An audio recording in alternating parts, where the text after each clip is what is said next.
حضرت عمر فاروق رضی اللہ تعالیٰ عنہ کے ایک غلام تھے، وہ پانی لینے کنویں پہ گئے. ادھر سے انصار میں سے، چونکہ حضرت عمر کے غلام مہاجر تھے، انصار میں سے ایک شخص پانی لینے پہلے سے آیا ہوا تھا. پانی بھرنے میں کوئی اختلاف ہو گیا، جھگڑا ہو گیا، مار کٹائی تک نوبت آ گئی. حضرت عمر کے غلام نے کچھ چیز مار دی، اس شخص کو زخمی ہو گیا. اس نے پکارا، عبداللہ بن ابی سلول نے سمجھا کہ موقع اچھا ہے، دوڑا ہوا آیا اور آ کر اس نے کہا، انصار مدینہ بھاگ کے آؤ، جلدی آؤ. اور بڑے غلط جملے استعمال کیے. کہنے لگا اگر ان لوگوں کو تم اپنا بچا کچا کھانے کو نہ دیتے مہاجروں کو تو آج یہ تمہارے سر پہ نہ بیٹھتے. معاذ اللہ، ایسی باتوں پہ کہا کرے. بولے یہ روزمرہ کی گفتگو میں عادت بنائیں، کوئی ایسی بات کرنی ہو تو معاذ اللہ استغفر اللہ کہہ کے کرنی چاہیے. اس نے کہا کہ معاذ اللہ اب ان کو بچا کچا نہ دیں تو یہ ہمارے سر پہ نہ بیٹھتے. شور کیا اس نے. ہمارے ہاں بھی سیانے بندے پنچایت کے لوگ وہ کہتے ہیں تو اس برادری کے بچے سے ہی مار کھا ہے، پتہ ہی نہیں چلا، جا اسے مار کے آ، سر پھاڑا، یہ کار پھوڑ دے اس کا سر اور دیکھ میں دیکھ لوں گا بعد میں جو ہوگا. یہ عقل مند لوگوں کے مشورے نہیں، یہ جاہل لوگوں کے مشورے. ناراض نہ ہونا، پر یہ نبی پاک صلی اللہ علیہ وسلم نے فرمایا ہے، حضور کا فرمان ہے. یہ کن لوگوں کا کام ہے؟ بول کے بتائیں، بول کے. پڑھے لکھے سیانے بندے اس طرح کے مشورے یہ بالکل نہیں دیتے، جاہلوں کا کام. پکارا، مہاجر سارے اکٹھے ہو گئے، انصار سارے آ گئے. اور جب انصار آئے تو مہاجرین کو بھی پکارا، مہاجر بھی آ گئے. اب وہ گتھم گتھا ہونے لگے تو کسی نے جا کے محبوب پاک کے کان میں کہا، یا رسول اللہ وہاں تو مہاجر انصار لڑنے لگے. وہ پرانی لڑائیاں پھر سے جاگ گئی ہیں. نبی پاک تشریف لائے، حضور نے وہاں لفظ بیان کیے، فرمایا یہ تم نے کیا جاہلوں جیسا کام شروع کیا ہوا ہے؟ یہ کون سا کام ہے؟ اللہ کرے ہم سب اس کام سے باز آ جائے، آمین تو کہنا. اور تو اس برادری دے منڈے کوئی مار کھائے. برادری کیا ہوتی ہے؟ برادری تو تعارف کے لیے. اونچ نیچ کہاں سے آ گئی؟ کہا میرے رسول پاک علیہ الصلوۃ والسلام نے فرمایا تم جاہلوں جیسے کام کر رہے ہو. صلح کرائی، بات رفع دفع کرائی، لوگ چلے گئے، معاملہ ٹھنڈا ہو گیا. لیکن عبداللہ بن سلول نے کہا کہ میں یہ موقع خالی نہیں جانے دوں گا. پھر گیا وہ اور جا کے انصار مدینہ سے کہنے لگا، ایک دفعہ جا لینے دو مدینے، تم نے میری بات نہیں نہ سنی، جو وہاں بڑے سردار بیٹھے ہیں ان سے بات کروں گا، اور معاذ اللہ ثم معاذ اللہ ہم ان بے عزت لوگوں کو مدینے سے نکال دیں گے، وہاں صرف عزت والے رہیں گے. یہ غلط جملے اس نے ادا کیے جس کو قرآن پاک نے سورہ منافقون میں بیان فرمایا ہے. اس نے یہ بات کی. ایک صحابی تھے حضرت زید رضی اللہ تعالیٰ عنہ، وہ سن رہے تھے. آ کے عرض کی، یا رسول اللہ صلی اللہ علیہ وسلم عبداللہ بن ابی سلول تو اس طرح کہہ رہا ہے کہ مدینے جا کے عزت والے دوسروں کو نکال دیں گے، اور تم اگر اپنا بچہ انہیں نہ دیتے تو معاذ اللہ آج یہ ایسا نہ کرتے. حضرت عمر نے بھی سن لیا. حضرت عمر نے بات سن لی، تلوار نکالی اور دوڑے. حضور نے بازو پکڑا، فرمایا کدھر جا رہے ہو؟ کہا یا رسول اللہ اگر آج سزا نہ دی تو کل اور بات بھی کرے گا، اور اگر آج ایک قتل ہو گیا تو باقی سیانے بن جائیں گے. یا رسول اللہ مجھے چھوڑے، میں ماروں گا. حضور نے فرمایا عمر چپ کر، وہ جھوٹ موٹ کا کلمہ پڑھتا ہے، لوگ کہیں گے کہ محمد ابن عبداللہ نے اپنے ساتھی مارنے شروع کر دیے. چپ کر، حوصلہ کر، صبر کر، دلیری کر. حضرت عمر کہتے ہیں میری حضور کے کہنے پر میں ٹھہر تو گیا، پر وہ میرے اندر جو آگ لگی ہوئی تھی ٹھنڈی نہیں ہو رہی. کہتے ہیں میں چپ تو کر گیا. نبی پاک علیہ الصلوۃ والسلام نے پوچھا عبداللہ بن ابی سلول سے، تو نے یہ کہا ہے؟ کہنے لگا حاشا وکلا، میں نے بات ہی نہیں کی. ہاں. اب لوگ کہنے لگے کہ زید تو نوجوان ہے تو یہ بوڑھا آدمی ہے، چلو صحیح کہتا ہوگا. حضور بھی خاموش ہو گئے. اللہ پاک نے قرآن مجید نازل فرما دیا. فرمایا اللہ نے سن لی ان کی بات جنہوں نے یہ کہا ہے. اور پھر لفظ بڑے حسین ہے، فرمایا یہ کہتے ہم عزت والے ہیں؟ نہیں، وللہ العزت ولرسولہ وللمؤمنین. فرمایا عزت تو اللہ کے پاس ہے، اللہ کے رسول کے پاس ہے، اور عزت تو مومنوں کے پاس ہے. مومنین کے پاس عزت ہے. یہ قرآن پاک نے سارا مضمون بیان کر دیا کہ عبداللہ بن نبی سلول غلط کہتا ہے اور حضرت زید صحیح کہتے. حضور نے کچھ نہیں فرمایا، جا رہا ہے قافلہ. جب مدینے کی سرحد آ گئی نا، حدود مدینہ منورہ کی شروع ہوئی، تو عبداللہ کا اپنا بیٹا، اس کا نام بھی عبداللہ بن عبداللہ تھا، اپنا بیٹا اس کا بڑا مخلص جانثار غلام تھا میرے رسول پاک صلی اللہ علیہ وسلم کا. وہ تلوار لے کے مدینے کی حد پہ کھڑا ہو گیا اور کہنے لگا میرے باپ، تو نے اتنی بے ایمانی کے لفظ کہے کہ میں ان کو نکال دوں گا. کہے اپنی زبان سے کہ میں ذلت والا ہوں، رسول پاک کو اللہ نے بڑی عزت عطا فرمائی، کہے ورنہ میں تیری گردن کاٹ دوں گا. بول. کہے حضور بھی عزت والے اور نبی پاک کے غلام بھی عزت. کہے اپنی زبان سے کہے میرے رب کا یہ فرمان ہے وَرَفَعْنَا لَكَ ذِكْرَكَ، ابھی میں خود تیرے لیے تیری شانوں کو بلند فرما دوں گا. تو کہے تو دشمن ہو کے کہنے لگا میرے بیٹے مجھے معاف کر دے، مصطفیٰ تو بڑی عزتوں والے ہیں، ان کے غلام شانوں والے. جب بیٹا تلوار لے کے سامنے کھڑا ہوا، شہرت ہوئی. اب نبی پاک نے حضرت عمر کی طرف دیکھا، کہا عمر تیری بات صحیح تھی، اب جو ہوا یہ زیادہ صحیح تھا. وہ میں نے تجھے کہا حوصلہ کر، تدبر کر، وقت کا انتظار کر، یہ صحیح ہوا کہ وہ صحیح تھا. تو حضرت عمر فاروق کہنے لگے یا رسول اللہ میں گواہی دیتا ہوں آپ واقعی اللہ کے سچے رسول ہیں صلی اللہ علیہ. اتنی اچھی رائے. وقت فیصلہ کرتا ہے، تدبر سے چلے، دانائی سے چلے، علم پیدا کریں. بردباری، ہمیں کئی دفعہ سجدہ صاف کرنا پڑتا ہے، ہم جو کہتے ہیں بات اس کے الٹ نکل آتی ہے.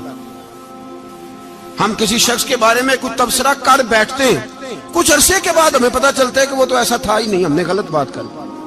ہم بغیر تحقیق کے، بغیر تفتیش کے، حوصلہ نہ ہونے کی وجہ سے، صبر نہ ہونے کی وجہ سے ہم بہت سارے کام کر گزرتے ہیں، پھر ہمیں نقصان ہوتا ہے.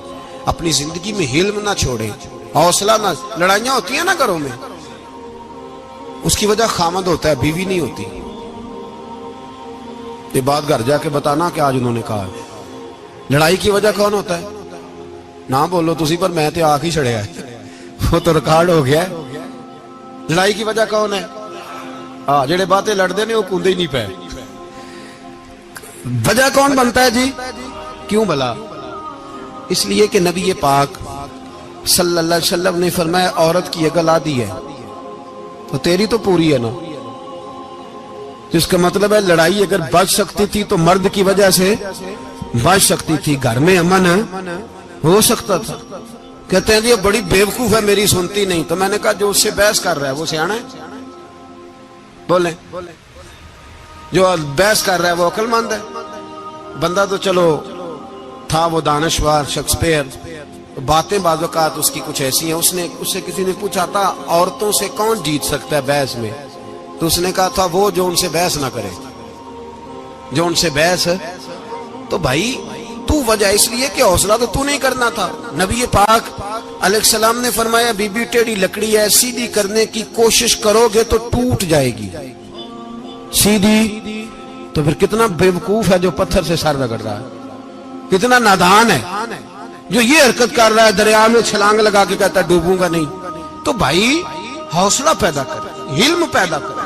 بہت ساری ایسی باتیں کرے گی جس میں اشتعال آئے گا، فٹافٹ 3 لفظ طلاق کے دے دیے، اب بھاگا گیا مفتی صاحب کے پاس، اوہو 4 بچوں کا کیا بنے گا. اور یہ بات پکی ہے کہ بچوں کو صرف ان کی ماں ہی پال سکتی ہے، ان کی ماں.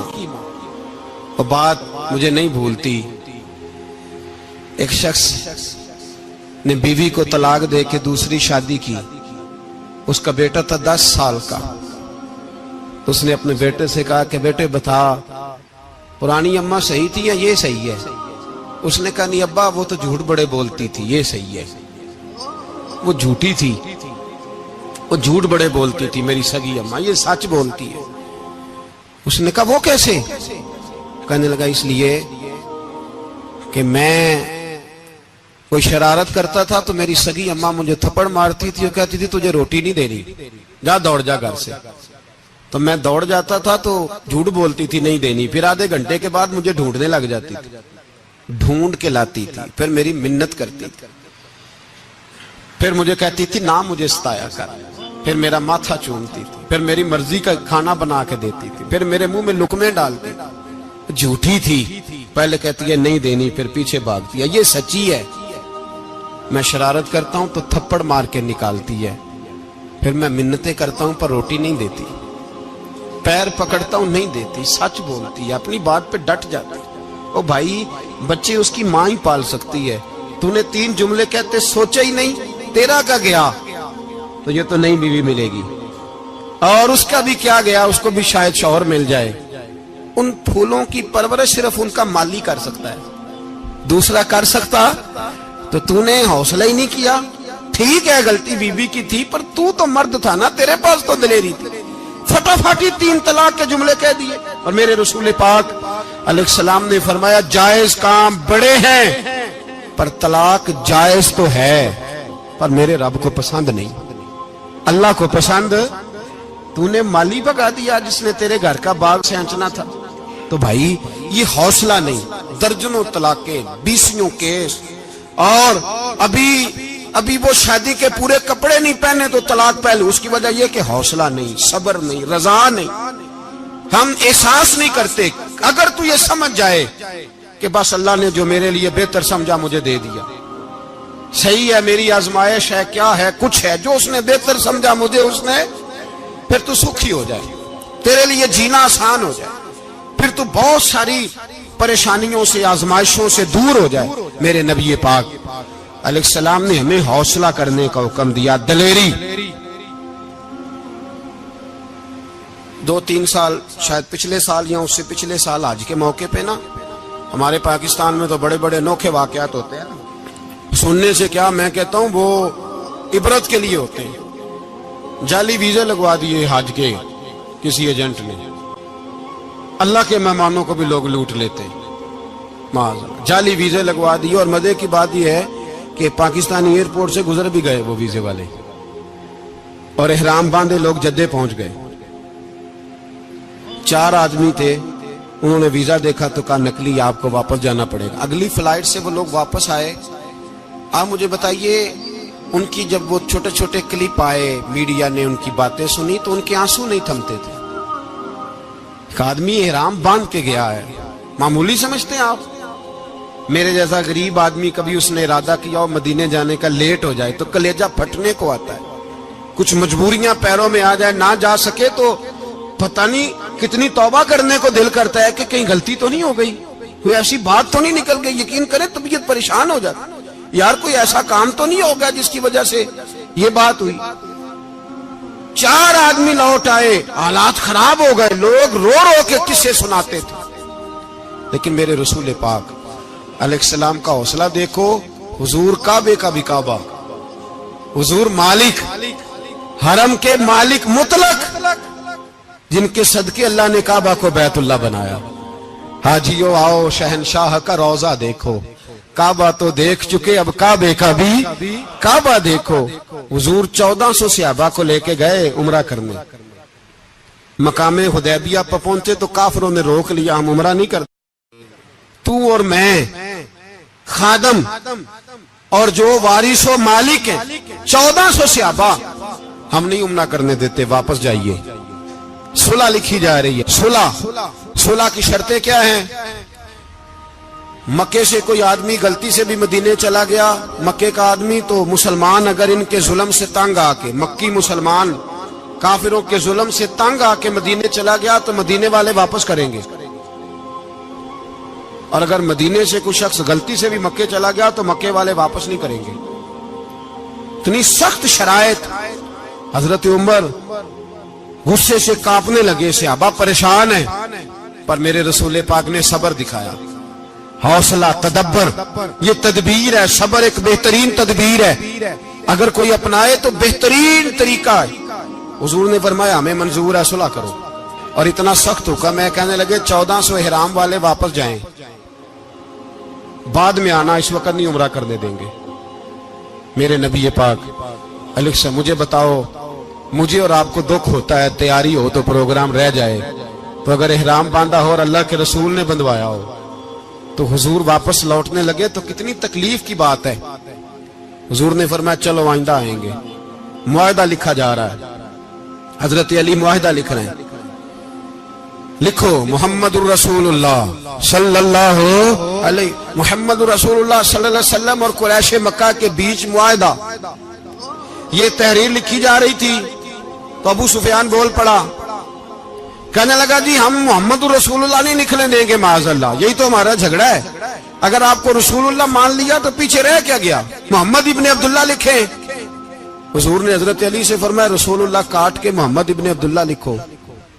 حضرت علی لکھ رہے تھے، محمد رسول اللہ لکھا تھا، فرمایا رسول اللہ کاٹ کے محمد ابن عبداللہ لکھو. تو حضرت علی کہنے لگے حضور مجھے یہ لفظ کاٹنا نہیں آتا، حضور مجھے یہ لفظ کاٹنا.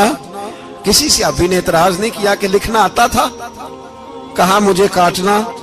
حضور نے دوبارہ کہا علی کاٹ دو. کہا یا رسول اللہ مجھے یہ لفظ کاٹنا نہیں آتا. میرے حبیب نے تیسری دفعہ کہا علی کاٹو. تو شیر خدا نے قلم چھوڑا، ہاتھ باندھے اور کھڑے ہو کہنے لگے محبوبہ مجھے تیرے قصیدے لکھنے آتے ہیں، کاٹنے کوئی نہیں آتے.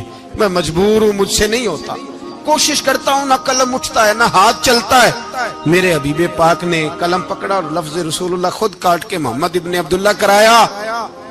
بھائی وقت گزر گیا، صلح ہو گئی. یہ تدبر، یہ حوصلہ، یہ تدبیر میرے نبی نے فرمائی. اب تو 1400 کو مکے نے نہ داخل ہونے دیا، لیکن 1 سال ہی گزرا، تھوڑا ہی وقت گزرا، میرے رسول پاک 10,000 کو لے کے مکے میں داخل ہو گئے. 10,000 اس نے فائدہ دیا. حکمت کیا تھی، تدبر کیا تھا؟ قریش روز لڑائی کرنے آ جاتے تھے، تبلیغ ہی نہیں کرنے دیتے تھے. ان سے صلح ہو گئی تو نبی پاک نے کیسر کو خط لکھا، کیسر روم کو، ہرکل کو. دور دراز تبلیغ پھیل گئی، مسلمان 1,00,000 سے زیادہ ہو گئے. ان کی طرف سے اب وہ لڑائی بند ہو گئی. میرے حبیب پاک علیہ السلام کے حوصلے نے کمال دکھایا، اس تدبیر نے فائدہ دیا امت مسلمہ کو. 10,000 کا لشکر لے کے حضور کعبے میں داخل ہوئے. کل جو ابو سفیان کہتے تھے نا محمد رسول اللہ لکھنے نہیں دوں گا، آج وہ خود کہہ رہے تھے اشہدو ان لا الہ الا اللہ واشہدو ان محمد رسول اللہ صلی اللہ علیہ. کل جو کہہ رہے تھے کہ میں یہ لفظ نہیں لکھنے دوں گا، آج ابو سفیان کی حویلی میں لاکھوں لوگ، ہزاروں لوگ بیٹھے تھے اور سارے کہہ رہے تھے محمد الرسول اللہ محمد الرسول اللہ محمد الرسول اللہ صلی اللہ علیہ وسلم. میرے محبوب کی تدبر نے، فقاہت نے، اور پھر کمال ہوا. 1400 کہاں اور 1,44,000 کہاں، 1400 کہاں اور 1,44,000. 1400 کو نہیں جانے دیا عمرہ کرنے. میرے رسول پاک 1,44,000 کو لے کے حج کرنے چلے گئے. حضور نے حج کیا، ہر طرف لبیک لبیک کی صدائیں بلند ہوئی. یہ میرے نبی پاک کا تدبر ہے، حوصلہ ہے. اگر وقتی طور پہ حوصلہ کر جاؤ گے، دلیری کر جاؤ گے، آنے والا وقت آسان ہو جائے. حوصلہ نہیں، صبر نہیں، سکون نہیں. 2-4 باتیں، یہاں تک کہ لوگ ابا جی کی بات برداشت نہیں کرتے، ایسے جملے کہہ دیتے ہیں جو دوبارہ پلٹ کے نہیں آتے. ماں کو لفظ نہیں بولتے، باپ کی روح تک چھلنی کر دیتے ہیں وہ جملے. لیکن لوگ اس وقت حوصلہ کرنے، اور ہم پنجابی لوگوں نے تو گنجائش ہی بڑی دے دی ہے. کہتے ہیں بچہ ہے جے ایک ہی ہے، ایک میں حوصلہ کرے کی ہے ماشاءاللہ. تو اگر جوان ہو گیا تو کہتے ہیں گرم خون ہے مکہ کم. اگر بوڑھا ہو گیا تو کہتے ہیں بوڑھوں میں حوصلہ نہیں ہوتا، نہ بچے میں نہ تو کس میں حوصلہ ہوگا؟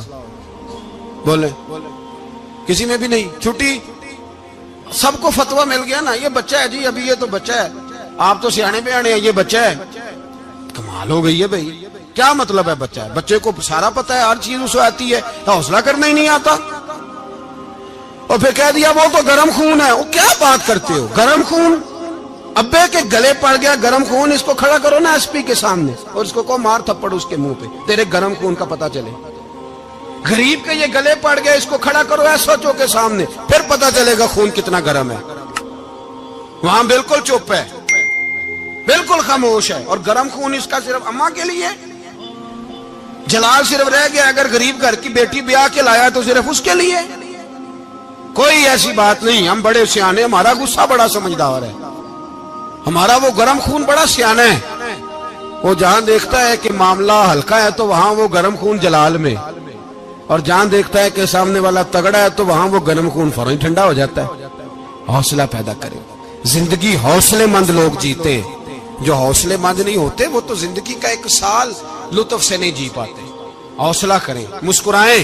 میرے نبی پاک صلی اللہ تعالی علیہ وسلم نے نا عثمان بن طلحہ کعبے کی چابی ان کے پاس ہوتی تھی، حضور نے ایک دن فرمایا عثمان، اچھا یہ نہیں تھا کہ عثمان خاص لوگوں کو چابی کعبہ کھول کے دکھاتے تھے، بلکہ ان کو قریش کی جانب سے یہ حکم تھا کہ جو بھی تجھے کہے تو نے کعبے کا دروازہ کھول دینا۔ نبی پاک علیہ الصلوۃ والسلام نے نا ہجرت سے 2-4 دن پہلے کہا کہ عثمان ذرا چابی دو، میں نے کعبہ اندر سے دیکھنا ہے۔ بڑے ٹھنڈے دل سے ذرا سننا، ادھر دیکھو میری طرف، ادھر دیکھیے گا ذرا میرے بھائی۔ میں نے ایک بندے سے کہا یار پانی کی بوتل دینا دکاندار سے، ایک ہے اس نے کہہ دیا نہیں میرے پاس۔ اس بات کا کوئی غصہ بولیے، اور اگر وہ کہے سارے زمانے کو ملے گی آپ کو نہیں دینی، پھر بولے میرا خیال ہے چپ کر کے ہنس کے آ جائیں گے، سوال ہی نہیں پیدا ہوتا۔ ہم کہیں گے مجھے نہیں نہ دینی، تو نے تو دکان اٹھا یہاں سے بند کاری سے، کیا مطلب ہے سب کو دینی ہے تجھے نہیں دینی، کیا معنی ہے اس کا؟ لے کے جاؤں گا، جھگڑا ہوگا، بحث کریں گے۔ عثمان بن طلحہ سے حضور نے فرمایا دروازہ کھولو، کعبہ دیکھنا ہے۔ عثمان کہنے لگا میں ساری دنیا کو دکھاؤں گا، آپ کو نہیں دکھاؤں گا۔ کتنی سخت بات ہے، پر قربان جائیں رسول اللہ کے حوصلے پہ صلی اللہ علیہ۔ عثمان کہتے ہیں میں نے یہ بات کی تو نبی پاک مسکرانے لگے، اور میں اچھا نہیں دینی، تو حضور نے نا مسکرا کے اور میری کمر پہ تھپکی دی، فرمایا اچھا یاد رکھنا یہ چابی میں تجھ سے لے لوں گا، اور جس کو میرا دل کرے گا میں اس کو دوں گا۔ عثمان کہتے ہیں روز رات کو نبی پاک کے یہ جملے میرے کانوں میں گونجتے تھے کہ حضور نے فرمایا۔ کہتے ہیں جس دن پتا چلا نا نبی پاک 10,000 کا لشکر لے کے آ رہے ہیں، تو ابو سفیان میٹنگیں کر رہے تھے، مکے کے سارے سردار تیاری کر رہے تھے، اور میرے کانوں میں ایک ہی لفظ تھا کہ حضور نے فرمایا میں چابی لے لوں گا، پھر جس کو میں چاہوں گا اسے دوں گا۔ عثمان کہتے ہیں حد ہو گئی، وقت گزر گیا، حضور آ گئے، طواف فرمایا، اور طواف کے بعد میرے نبی پاک علیہ السلام نے فرمایا بلاؤ نا ذرا عثمان کو۔ عثمان کہتے ہیں میں چابی لے کے آیا تو دوسرا جملہ کوئی نہیں۔ ساڈے نا کوئی بندہ مشورہ دے وے اودی نہ منیے، تے جے کام مونج ہو جے نا، جن جو نے مشورہ دیتا سی تے او نال ہی غوث پاک بن جاندا ہے، تینوں آکھیا سی نا، فوراً ہی داتا علی اجمیری ہو جاندا ہے۔ وہ کہندے تینوں پتہ نہیں میں کڈا ولی اللہ، تینوں میں آکھیا سی میں انج نہ کر، اور بندہ پریشان ہوتا ہے کام الٹ ہو گیا، اور لاگوں آکھی جاندا ویکھو جی میں تے تانوں پہلوں ہی آکھیا سی جی۔ عجیب بات ہے، شیخ چلی کی طرح پیچھے پڑ جائے گا، میں نے تو پہلے ہی کہا تھا۔ او بس کر یار، اب تو خواجہ معین الدین اجمیری ہو گیا، بس کرو۔ مشورہ ہی ہوتا ہے، کسی کا مل جاتا ہے اور کسی کا نہیں لیا جاتا۔ فوری طور پہ بندہ اٹھ کے نا تو ولایت کی 4تھی سیڑھی پہ چڑھ جائے گا، کہے گا میں تو ابدال وقت ہوں، میں کتب دورہ ہوں، میں نے تجھے کہا نہیں تھا۔ بس کر یار، کئی دفعہ مشورے صحیح ہوتے ہیں، کئی دفعہ صحیح۔ بولیے نبی پاک صلی اللہ علیہ وسلم کی احد کے دن خواہش یہ تھی کہ اندر رہ کے لڑنا ہے۔ جوان صحابہ نے کہا باہر جا کے لڑائی کرنی ہے، حضور نے باہر جا کے جنگ کی، بظاہر مسلمانوں کو شکست ہوئی۔ حضور نے ایک دفعہ نہیں کہا کہ میں نے تمہیں کہا نہیں تھا اندر رہنا ہے، بس ہو گیا جو ہو گیا۔ اب اس میں فٹافٹ اگلے کو حوصلہ دو، کوئی حرج نہیں یار۔ نبی پاک سب بولیے صلی اللہ علیہ وسلم، میرے حبیب پاک علیہ الصلوۃ والسلام نے نا کہا عثمان کو بلاؤ۔ عثمان آئے تو عثمان کہتے میں نے چابی دی تو میں تیار تھا کہ اب میری بات ہوگی اور رسوائی ہوگی، لیکن کہتے ہیں قربان جائیں مصطفیٰ نے تو یہ جملہ بھی نہیں کہا کہ میں نے تجھے کہا نہیں تھا، یہ بھی نہیں کہا۔ حضور نے چابی لی، کعبے کے بت صاف کیے، نماز پڑھی، واپس آئے، فرمایا عثمان میرا وعدہ تھا تیرے ساتھ کہ جس کو میں چاہوں گا چابی دوں گا، یہ لو چابی میں تجھے دینا چاہتا ہوں، لے لو رکھ لو۔ عثمان کہتے ہیں وہ چابی نہیں میرے طرف آ رہی تھی، میری طرف ایمان آ رہا تھا، وہ چابی نہیں آ رہی، ایمان آ رہا تھا میری جانب۔ کہتے ہیں میرے ہاتھوں میں چابی آئی اور میری زبان پہ کلمہ توحید جاری ہو گیا۔ بھائی تدبر، حوصلہ، صبر، رضا، ہمیں تو ٹائم بھی نہیں گزارنا آتا. گھر کا ماحول، گھر کے اندر رہ کے لوگ دکھی ہیں، اس لیے کہ ہماری طبیعتوں میں حوصلہ نہیں، ایک منٹ کے لیے نہیں، ایک سیکنڈ کے لیے بھی ہم یہ برداشت نہیں کرتے کہ چلو تھوڑا انتظار کریں، وقت کو دیکھیں، موقع کو دیکھیں.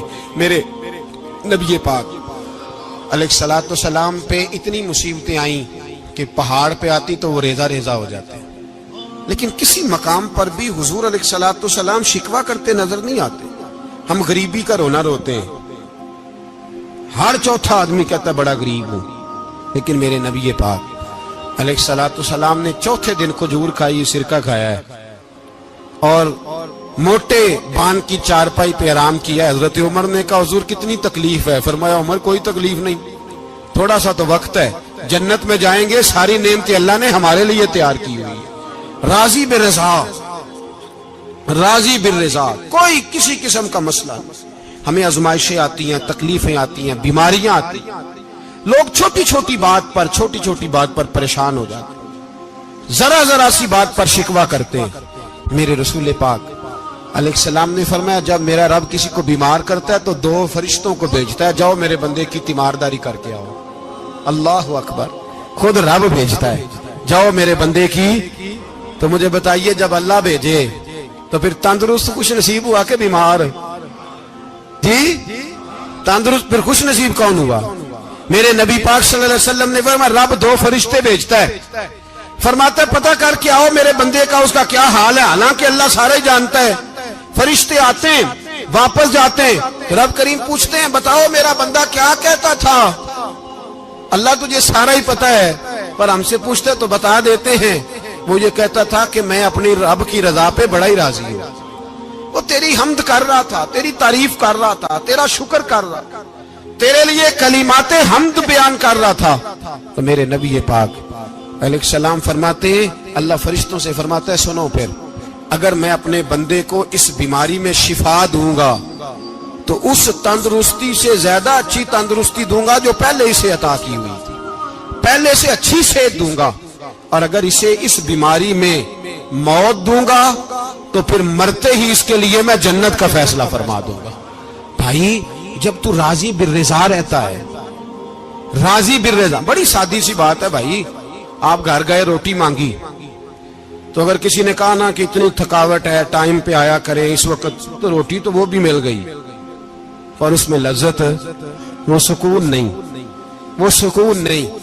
میری اماں جی سالن پکا کے رکھ لیتی تھی تو روٹی جب بھی کوئی مانگتا تھا تو تازی بنا کے دیتی تھی، ان کی طبیعت تھی. تو میں اکثر ان سے کہتا کہ اماں جی پکا کے رکھ دیا کرو. تو کہتے تمہیں خوشی نہیں ہوتی جب تمہاری اماں تازی پکا کے دیتی ہے؟ خوشی ہوتی ہے، طبیعت میں خوشی ہوتی ہے. ان کا مزاج تھا، ذوق تھا، تو ہم سمجھتے تھے یار یہ بڑی سعادت کی بات. تو آپ گھر گئے رات کو تو گھر والوں سے کہا روٹی، تو فوراً اٹھے فوراً، اور انہوں نے کھانا تازہ بنایا اور ساتھ یہ بھی کہا باہر سے نہ کھایا کرے بندہ بیمار ہو جاتا ہے. کتنی ٹھنڈک پہنچتی ہے آدمی کے دل کو، سکون ملتا. تو بھائی بیماری تو آپ نے کاٹ لی، لیکن ساتھ کہو ہو بڑا بیمار ہوں، میں نے تو اتنے گناہ بھی نہیں کیے، ظلم بھی نہیں کیا، کسی کو کچھ بھی. اب بیماری تب بھی کٹ گئی، پر بڑی آزمائش، مریض ڈاکٹر کے گلے پڑ رہا ہے، اس کے لواحقین جھگڑے کر رہے ہیں، بیماری وہ بھی کٹ گئی. اور ایک بیمار وہ ہے جو چارپائی پہ لیٹا ہے اور کہتا ہے جس طرح میرا اللہ راضی اسی طرح میں بھی راضی. تو بیماری اس کی بھی کٹ گئی. حضرت یونس علی نبینا علیہ الصلوۃ والسلام نے ایک دن حضرت جبریل امین ملنے آئے تو جناب یونس علیہ السلام کہنے لگے اے جبریل، اللہ کے نیک بندوں میں جو اللہ کو اس وقت سب سے زیادہ پسند ہے نبیوں کے بعد، توجہ کرنا بات پر، جو سب سے زیادہ اللہ کو پسند ہے نبیوں کے بعد ولیوں میں، اور سب سے زیادہ اللہ جس کو اللہ کی بارگاہ میں عبادت گزار لکھا جاتا ہے، میری اس بندے سے ملاقات کرا. تو حضرت جبریل نے جناب یونس علیہ السلام کو ساتھ لیا تو ایک شخص کے پاس پہنچے جو آنکھوں سے اندھا تھا، دونوں ہاتھ اس کے سلامت نہیں تھے اور پورے جسم میں پیپ جاری تھی، ریشہ تھا. جب جا کے السلام علیکم کہا نا حضرت یونس نے، اس نے وعلیکم السلام کے بعد پہلا لفظ پتہ کیا کہا؟ اس نے کہا یا اللہ تیرا شکر ہے، یا اللہ تیرا، آپ بھی ادا کریں اللہ کا شکر، یا اللہ تیرا، اللہ تیرا شکر ہے۔ تو حضرت یونس علیہ السلام کہنے لگے تو شروع سے اس طرح کا ہے، نابینا بھی اور ہاتھوں سے معذور بھی اور سارا جسم شروع سے۔ تو بڑے ہی خوبصورت لفظ اس بیمار نے کہے، کہنے لگے نہیں حضور میں بالکل ٹھیک ٹھاک تھا، جب تک میرے رب نے چاہا کہ یہ دنیا کو دیکھے تو تب تک اس نے مجھے آنکھیں دیں، اور جب اس نے چاہا کہ اب اس کا دیکھنا بہتر نہیں تو اس نے واپس لے لی۔ تو یا اللہ تیرا شکر ہے، اللہ تیرا شکر ہے۔ پھر کہا جب تک اس نے چاہا کہ میرے ہاتھ رہے تب تک رہے، جب اس نے چاہا کہ میرے لیے بہتر نہیں تو اس نے لے لیے، تو یا اللہ تیرا شکر ہے۔ جب تک اس نے چاہا کہ میرا جسم صحیح و سلامت رہے تو رہا، اور جب اس نے چاہا کہ میرے لیے بہتر نہیں تو مجھے بیمار کر دیا، تو یا اللہ تیرا شکر ہے۔ تو حضرت یونس علیہ السلام کہنے لگے جبریل واقعہ یہ اللہ کا سب سے زیادہ شکر گزار بندہ ہے، سب سے زیادہ عبادت گزار بندہ ہے، سب سے زیادہ۔ میرے نبی پاک علیہ السلام نے فرمایا مومن ہر حال میں نفع میں ہے، نعمت ملے تو شکر کر کے نفع، مصیبت آئے تو صبر کر کے نفع۔ اپنی زندگی میں تحمل، بردباری، علم پیدا کرے، حوصلہ پیدا کرے۔ ہر آنے جانے والے شخص کے مزاج کے مطابق اسے نہ ملے، اپنا مزاج صحیح رکھے، اپنی طبیعت کے مطابق اپنے ماحول کو برقرار رکھیں۔ علم کے ساتھ گزارا کرو گے تو رشتہ داروں سے بھی بنی رہے گی، دوستوں سے بھی بنی رہے گی، ہر ایک سے تعلق رہے گا۔ اور اگر آپ کے اندر یہ حوصلہ نہیں تو پھر سارے معاملات پریشانی کا شکار ہو جائیں گے۔ یہ تو آج کا مضمون تھا۔ ہمیں نا لوگ مشورہ دیتے ہیں، کہتے ہیں پیر صاحب درویشوں کو سیاست کی بات نہیں کرنی چاہیے، دیتے ہیں نا مشورہ لوگ، جی تھوڑا تھوڑا بول دیں، تھوڑا تھوڑا دیتے ہیں نا۔ اگرچہ ہم ان کی بات نہیں مانتے، اس لیے کہ اقبال نے کہا تھا جدا ہو دین سیاست سے تو رہ جاتی ہے چنگیزی، جدا ہو دین سیاست سے تو۔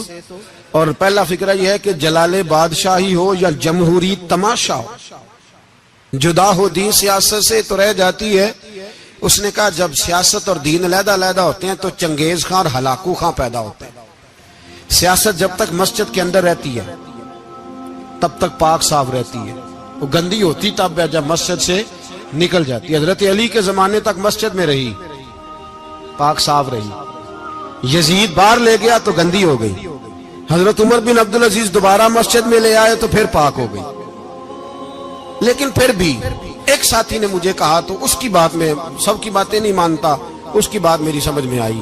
وہ کہنے لگا جی اصل بات یہ ہے کہ سیاسی تبصرے تجزیے ہم اخباروں میں ٹی وی پہ جا کے بیٹھے، جا کے بڑی مہربانی میری طرف دیکھیں، وہ ہم سنتے رہتے ہیں تو ہمارا دل کرتا ہے مسجد میں صرف ہم رسول اللہ کا پیار ہی سنیں۔ تو میں نے کہا یار تیری بات دل کو لگتی ہے، یہ بات صحیح ہے، چلو یہ نیت اچھی ہے، یہ تیرا نظریہ ٹھیک ہے، مان گئے ہم۔ میں چلا گیا دکاندار کے پاس اور میں نے اس کو جا کے کہا کہ گاڑی کا انجن کھولو، اس طرح کرو، اس طرح۔ اس نے کہا مولانا آپ جا کے نا گھر تو فقہ کی کتاب کھولیں، اس لیے کہ گاڑی کے انجن کے بارے میں آپ کو معلومات، یہاں اگر آپ نے یہ کام کرنا ہے تو اس کو پڑھیں، کسی استاد کے پاس ورکشاپ پہ آئیں، آپ کے ہاتھوں کو، منہ کو، چہرے کو مٹی لگے، دھواں لگے، گریس لگے، پھر آپ کو پتہ چلے گا انجن کیسے کھلتا ہے۔ صحیح کہہ رہا ہوں؟ نہیں صحیح کہہ رہا؟ دعا گلا تو یہاں کر چڑی جائے، صحیح کہہ رہا ہوں جی۔ اگر مولوی کو اجازت نہیں سیاست کی بات کرنے کی اور مولوی کو اجازت نہیں کہ انجن کی بات کرے تو سیاستدان کو اجازت ہے دین کی بات کرنے کی؟ یہاں تو وہ آئے نا مدرسے میں پڑھے، پورا دین حاصل کرے، پھر وہ بولے تو پھر تو ٹھیک ہو گیا۔ لیکن جب اسے سورۃ اخلاص بھی سیدھی نہیں آتی تو فتوے دینے کی اس کو ضرورت ہے کوئی؟ بولے نا یار کیوں چھیڑتے ہیں سیاست؟ ہم نا پچھلے جمعے جلوس نکالنا چاہ رہے تھے ختم نبوت کی ترمیم کے حوالے سے، حکومت وقت نے کہا کہ ہم واپس لیتے ہیں، تو میرے بہت سارے دوستوں نے کہا جی نکالنا چاہیے، انہوں نے کیا کیوں؟ میں نے کہا یار لوگوں کو بھی پریشان نہیں کرنا چاہتے، ہماری اپنی سڑکیں ہیں، کسی کو بس ٹھیک ہے، انہوں نے واپس لے لی تو بات ختم ہو گئی، ہم مان گئے، تسلیم کر لیا۔ اتنا ہمارا مطالبہ ہے کہ اس آدمی کو ضرور سزا دو جس نے یہ ترمیم کی ہے، لیکن ہم نہیں کرتے، کوئی نہیں نکلے، نہیں نہ نکلے بولے ہیں۔ تو وزیر قانون صاحب کو کیا مصیبت بنی ہوئی ہے نیا فتویٰ دینے کی؟ کہ ہے کوئی شوق انہیں دینا چاہیے فتویٰ؟ کہتے نہیں نہیں مرزائیوں میں ہمارے درمیان تھوڑا ہی فرق ہے. مجھے یوں لگتا ہے کہ یہ جان بوجھ کر کوئی نہ کوئی ایسی شرارت کرتے ہیں جس سے لوگ اشتعال میں رہیں. جان بوجھ. حلم، حوصلہ، صبر ذات کے بارے میں تو ہے، لیکن اگر کوئی رسول پاک کی بے ادبی کرے تو پھر حوصلے کی بات ہے ہی نہیں. پھر تو جہاد کی بات ہے. اور میں دیانتداری سے مسجد میں باوضو بیٹھ کر جمعے کے دن مشورہ دیتا ہوں حکومت کو اور وزیر قانون کو مشورہ دیتا ہوں کہ نہ فرعون کی حکومت ساری زندگی رہی، نہ نمرود رہا، نہ جاج بن یوسف رہا، نہ یزید رہا. اور یار درباری بن کے حکمرانوں کی چاپلوسی کرتے کرتے تم یہاں تک آ گئے ہو کہ اب نبی پاک کی عزت کو ہاتھ ڈالنا شروع کر دیا ہے. اور آپ یقین کریں سیاسی جماعتوں کا اتنا برا حال ہے کہ ان کے لیڈر کے بارے میں کوئی بات کرے تو پاگل ہو جاتے ہیں یہ احتجاج کر کر کے. اور اس نے ڈائریکٹ کہہ دیا کہ ختم نبوت کا مسئلہ ہی کوئی نہیں، جو دین کی بنیاد ہے، کسی کو پرواہ نہیں. مجھے تو ان لوگوں کی فکر ہو رہی ہے جن لوگوں نے انہیں ووٹ دیے ہیں، وہ اللہ کو کیا جواب دیں گے. اور یہ اللہ ماشاءاللہ ساری سیاسی جماعتیں اس طرح کی. اور میرا وزیر قانون صاحب کو بھی مشورہ ہے کہ زندگی بڑی تھوڑی ہے، بڑی تھوڑی. اللہ سب کو معاف کرتا ہے، اپنے رسول کے غداروں کو معاف نہیں کرتا. اور یہاں تمہاری گاڑیوں پہ جھنڈے لگے ہوئے ہیں، وہاں بھی تمہارے جھنڈے لگیں گے، پر اس لیے لگیں گے کہ یہ غدار ہے ناموس رسالت. یہ جھنڈے لگیں گے. شرم کرو اور ڈر جاؤ، بس کر دو. تمہارے منہ میں اب دانت پورے نہیں رہے. کوئی شوگر کا مریض ہے تو کوئی بلڈ پریشر کا، تو کوئی ہارٹ کا، تو کوئی کینسر کا. شرم کرو اور اپنی قبر کی بھی تھوڑی سی فکر کرو. بتاؤ پاکستان کے کتنے صدر گزرے، وزیر اعظم گزرے، تو ان کی قبریں کہاں ہیں؟ کوئی جاتا ہے ان کی قبروں پہ؟ کسی کو خبر ہے؟ کیوں اپنے لیے جہنم کٹھی کرتے؟ سارا کچھ دنیا داری رہ گئی ہے، سارا کچھ صرف یہی رہ گیا. حضرت ابو بکر سردار تھے، حضرت عمر سردار تھے قبیلے، حضرت عثمان سردار تھے. انہوں نے سرداریوں کو ٹھوکر مار کے رسول اللہ کے قدموں میں بیٹھنا پسند کی. سرداریاں چھوڑ کے غلام بن گئے. تم سرداریاں بچانے کے لیے رسول اللہ کی غداری کرتے ہو، شرم نہیں آتی. اور قوم شکوہ ہے مجھے ان لوگوں سے جو مولوی تو کہہ دیتے ہیں تو سیاست نکار، اور کسی سیاست دان کو منع نہیں کرتے کہ جب تجھے سورت فاتحہ بھی نہیں آتی تو تجھے کس نے اجازت دیا اتنی بڑی بات. اور میں نے پچھلے سے پچھلے جمعے بھی کہا تھا، پھر کہتا ہوں اور آن دی ریکارڈ کہتا ہوں، مرزائی کل بھی کافر تھے، آج بھی کافر، اور قیامت تک. اور جو ان کے کفر میں شک کرے وہ بھی، اور پکا بے ایمان ہے، کافر ہے.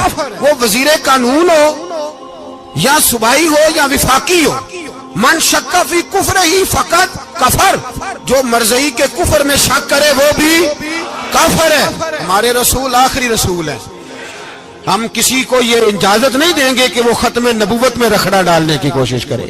ہم کسی کو یہ اجازت ہے. اور تم نے قوم کو لوٹا، لوٹتے رہو. اب ایمان پہ ڈاکے تو نہ ڈالو.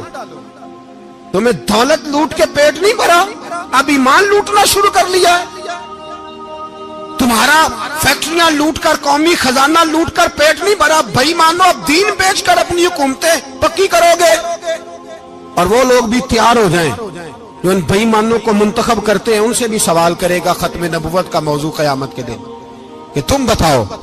ان کو سپورٹ کرتے تھے جو رسول اللہ صلی اللہ علیہ وسلم کے بعد بھی کسی نبی کو نبی ماننا درست جانتے تھے. شرم آنی چاہیے، خیال ہونا چاہیے. اور میں نے کہا کہ ہمارا دل نہیں چاہتا، آپ یقین کریں. ہمیں شوق ہے جلوس نکالنے کا، تمہارے خلاف باتیں کرنے کا. تم نے روز تھرمامیٹر نکالا ہوتا ہے، چیک کرتے ہو کہ ایمان کتنا ہے کتنا نہیں ہے. یہ پاکستان اگر صوبہ سندھ ہے تو وہ حضرت عبداللہ شاہ غازی کا ہے، اگر بلوچستان ہے تو حضرت بابا عبد الرحمان کا ہے، اور اگر پشاور ہے تو وہ صوفیاء کا ہے، اور اگر یہ دھرتی پنجاب ہے تو یہ داتا علی اجمیری کی ہے، یہ بابا فرید الدین کی ہے. اس میں کسی غدار کو قبضہ کرنے کی اجازت بالکل نہیں ملے گی. اور ہم وہ لوگ بھی نہیں جو چپ کر کے اندر سوتے رہیں، قوم جو کرتی ہے کرتی رہے، ہمیں پرواہ نہیں. نا، ایسی کوئی بات نہیں. کوئی بندہ نہ سمجھے کہ انہیں ہوش نہیں، انہیں پتہ نہیں. ہمیں سارا کچھ ہی آتا ہے. پھر اگر کل کو کوئی ممتاز قادری پیدا ہو گیا تو شکوہ نہ کرنا. کل کو کوئی پھر سے آمر چیمہ نکل آیا تو شکایت نہ کرنا، یاد رکھنا۔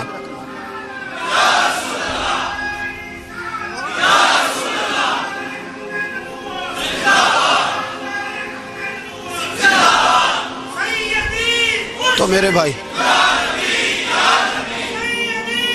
کھل کے بولے یا نبی رسول کے وہ صلی اللہ۔ تو یہ مشورہ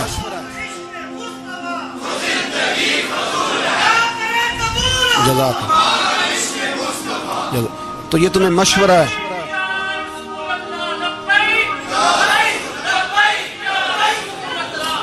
میری بات سنی، یاد رکھے، یہ لوگ بعد میں پچھتاتے ہیں، پھر مناظرے کراتے پھرتے ہیں، اس نے صحیح کیا کہ غلط کیا، پھر انہیں ہوش آتی ہے بعد میں، پھر ان کے ہواری نکل نکل کے میدانوں میں دلیلیں دیتے ہیں۔ اس لیے ہمارا مشورہ ہے انہیں کہ یہ اپنی حد میں رہیں، اور جو کام تمہارے ذمہ، میں نے کہا نا تم نے بڑا لوٹا، یہ قوم روز تمہیں موقع دیتی ہے لوٹنے کا، یہ موقع دیتی ہے، تو تم نے دولت لوٹ کے پیٹ نہیں بھرے، اب ایمان لوٹنے کے چکر میں آ گئے ہو۔ یاد رکھو مسلمان گناہگار ہیں، غدار نہیں ہیں۔ تمہیں دولت لوٹنے کا تو شاید موقع مل گیا ہے، پر ایمان لوٹنے کا موقع نہیں ملے گا، تو اس لیے اس کو لگام دو۔ اور ویسے بھی کتا جو پالتو ہوتا ہے نا، اس کو گھر کے اندر سنگلی سے باندھ کے رکھنا چاہیے۔ یہ تمہارے بوٹ چاٹتے ہیں، بھونکتے ہیں، تمہارے حق میں وزارتیں لیتے ہیں، ہم نے تو کوئی وزارت نہیں لی تم سے، اور نہ ہمیں شوق ہے، اس لیے کہ ممبری کیا کرنی ہے جس کو ممبر رسول عطا کر دیا جائے، اس نے کیا کرنی ہے یہ ممبریاں جس کو پکا پکا ممبر رسول دے دیا جائے، تو اس لیے اس سے باہر آؤ۔ میں نے کہا بڑے بڑے نمرود، فرعون، قارون دفن ہے، تمہارا بھی نام تک نہیں ہوگا، بالکل نام نہیں ہوگا۔ اس لیے ہمارا مشورہ، اور آپ لوگ بھی آئے نا یہ اگلے سال، تو ان کو کھڑا کر کے پوچھ لینا، اسلامی جمہوریہ پاکستان کا تم نے ایم پی ایم نے بننا ہے، پہلا کلمہ ہی صحیح سنا دو، چلو خدا کا واسطہ یہی بتا دو کہ تمہیں نماز بھی ڈھب سے آتی ہے کہ نہیں، اور آپ کی موج ہے، آپ بٹھا لیتے ہیں سر پہ، کیا کریں، سمجھانے والے مفت گناہگار ہو گئے اور بہکانے والے سب تمہارے یار ہو گئے۔ اس لیے یہ چھیڑتے ہیں جان بوجھ کے، اور پھر جب کوئی ممتاز قادری علیہ رحمہ پیدا ہوتے ہیں، پھر انہیں دشواری ہوتی ہے، پھر ان کا جینا مشکل ہو جاتا ہے۔ یہ موقع دیتے ہیں، پتہ نہیں کس کے ایجنڈے پہ عمل کر رہے ہیں۔ میرا سوال یہ ہے، میں نے پچھلے جمعے پھر میرا سوال ہے کہ میں پوچھتا ہوں، اس آدمی کو ضرورت کیا ہے ختم نبوت پر بات کرنے؟ جب امت مسلمہ کے متفق کا فیصلہ ہے کہ مرزائی کافر، اسمبلی نے بل پاس کر دیا کہ مرزائی، ان کو اقلیت قرار دے دیا، اور جب سے وہ اقلیت بنے، نہ ہم نے ان کی عبادت گاہ جلائی، نہ ہم نے ان کو قبروں سے نکالا، نہ ہم نے، بس ٹھیک ہے جیسے عیسائی رہتے ہیں، یہودی سے کس ملک میں رہتے ہیں وہ بھی رہیں، اقلیت بن کے رہے، کوئی اعتراض، پر تم انہیں کھینچ کے کیوں قریب کرتے ہو؟ تمہارا کیا جرانہ ہے ان کے ساتھ؟ بتاؤ تو صحیح۔ ان لوگوں سے ان کو چاہیے اپنے منہ میں لگام ڈالیں، اور اگر نہیں ڈالیں گے پھر انشاءاللہ ڈالی جائے گی، اور بڑی تگڑی ڈلے گی، اور پھر ایسی ڈلے گی۔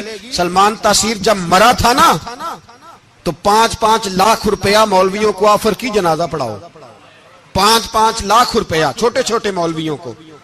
اور داتا صاحب کی مسجد کے خطیب بھی صوبائی جو تھے، وہ خطیب تھے، ملازم تھے، انہوں نے کہا کہ ایمان نہیں بھیجنا، نکالنا نوکری سے تو نکال دو۔ اور بادشاہی مسجد کا مولوی جس کا پتہ ہی نہیں چلتا، کبھی کدھر چلا جاتا ہے کبھی کدھر، یہاں تو وہ بھی کھڑا ہو گیا، اس نے کہا نا ایمان نہیں بیچنا۔ گورنر ہاؤس کی مسجد کا امام کہنے لگا کہ بخشا جانا نہ جانا یہ تو رحمت الہی کا معاملہ ہے، پر اتنا گندا جنازہ نہیں پڑھنا، اتنا گندا جنازہ نہیں ہم پڑھیں گے، مرنے کے بعد تمہارے جنازے نہیں پڑھے جاتے، تمہاری قبریں خراب ہوتی ہیں، کدھر ہیں تمہاری دولتیں؟ اور وہ مولوی آج تک پتہ ہی نہیں کدھر گیا جس نے اس غلیظ کا گندا جنازہ پڑھایا۔ تو بھائی اپنی قبر حشر کو، جب جہاں تمہارے جنازے نہیں پڑھے جا رہے تو وہاں تمہارا کیا حال ہوگا؟ اس لیے ان لوگوں کو چاہیے کہ اپنی زندگی اس طرح گزاریں کہ کچھ نہ کچھ منہ لے کے سرور کائنات کے پاس چلے جائیں، ورنہ ایسا نہ ہو کہ یہاں بھی پھٹکار اور وہاں بھی پھٹکار۔ اس لیے ہمارا مطالبہ ہے حکومت سے کہ شرم کرو، اور ایسے بھائیمانوں کو، کالے ناگ جو تم نے بھرتی کی ہوئے، ان کو نکالو، اور اگر تعریفیں کروانی ہو، تلوے چٹوانے ہو، تو اندر کمروں میں ان سے چٹوا لیا کرو، ان سے کہو کہ یہاں ہماری نوکری کرو، باہر نکل کے رسول اللہ صلی اللہ علیہ وسلم کے دین کے بارے میں گفتگو نہ کرو، اس لیے کہ اللہ تبارک و تعالیٰ نے اس دین کے اندر بڑا حسن اور بڑا جذبہ رکھا ہوا ہے، بڑا وقار ہے۔ ہمارا مطالبہ ہے حکومت سے کہ ختم نبوت کے مسئلے پر کوئی سیاستدان گفتگو نہ کرے۔ آپ تائید کرتے ہیں اس بات کی؟ اس پر کوئی سیاستدان کوئی گفتگو. ہمارے پاس بڑے تماشے ہیں سیاست کرنے کو، باقی تماشوں پہ سیاست کرو. یہ رسول اللہ کی ناموس کا معاملہ ہے، یہ چھیڑنے کی تمہیں اجازت. مجھے سمجھ نہیں آتی یار، جب بات ختم ہو گئی، اسمبلی نے بل واپس لے لیا، تو صوبائی وزیر قانون کو آخر تکلیف کیا ہے؟ آپ کے پاس جواب ہے کوئی اس بات کا؟ بات ختم ہو گئی، ہم نے جلوس نہیں نکالنا، چھوڑ دیا، خاموش ہو گئے. علماء نے میٹنگیں بلائی تھی، کینسل کر دی، ٹھیک ہے جی بات. اب دوبارہ سے کیوں چھیڑتے ہو؟ پھر کہتے ہیں احتجاج ہوتا ہے، شور ہوتا ہے. تم خود ایسی حرکتیں کرتے ہو جس سے افراتفری پیدا ہوتی ہے.